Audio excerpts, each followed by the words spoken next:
Takže chvíľka napätia, vážený. A to zamestnávateľom sa stáva. Odevali pani. Že ti to hlava neberie. Vysvetlím ti, prečo je to tak.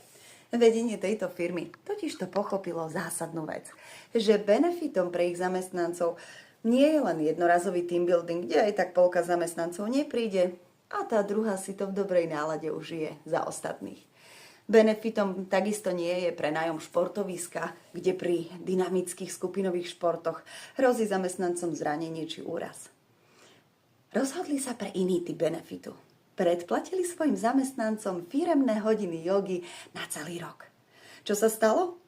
Došlo k unikátnej win-win deal dohode medzi zamestnancom a zamestnávateľom, pretože zamestnanci sú spokojní, môžu tráviť čas v neformálnom prostredí, udržovať tak medziľudské vzťahy, eliminovať konflikty a napätie na pracovisku, pričom kultivujú svoje telesné a duševné zdravie. A čo z toho má zamestnávateľ?